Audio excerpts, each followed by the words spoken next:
74তম পূজা। এবার আমাদের এই পূজাতে আমাদের থিম হচ্ছে লিজেন্ডস অফ মিউজিক, মানে আমাদের গানের যারা কলাকুশলী গায়ক, বিগত দিনে পৌরাণিক দিক থেকে যে গানের শুরু হয়েছিল গ্রামোফোনের মাধ্যমে, তারপর রেকর্ড প্লেয়ার, ক্যাসেট, তারপরে পেন ড্রাইভ, এখন অ্যান্ড্রয়েড ফোন।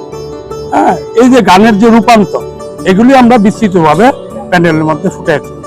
টোটাল প্যান্ডেলটা কলকাতার নবদ্বীপেরই গতবার করছে সঞ্জিত দেব, সেই করবো।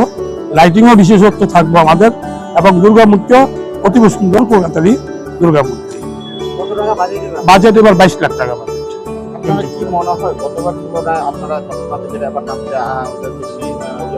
আমরা আপ্রাণ চেষ্টা করছি। গতবারও আমরা অনেকগুলি প্রাইজ, আপনারা জানেন, অনেকগুলি পুরস্কার আমরা পেয়েছি সরকারিভাবে, বেসরকারিভাবে। এইবারও যাতে ম্যাক্সিমাম হয় আমরা সেটা ফুটিয়ে তোলার চেষ্টা করি।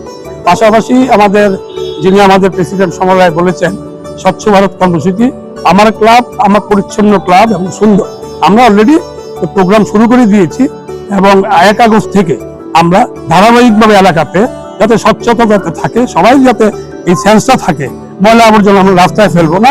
আমাদের ময়লা পৌরসভার যারা নিযুক্ত কর্মী ওরা এসে নেবে। হ্যাঁ, আমরা সেই ব্যবস্থা করছি এবং বাড়ি বাড়ি আমরা অলরেডি ক্যাম্পেইন শুরু করার প্রস্তুতি নিয়েছি, এবং এটা 1 আগস্ট থেকে শুরু হবে ধারাবাহিকভাবে।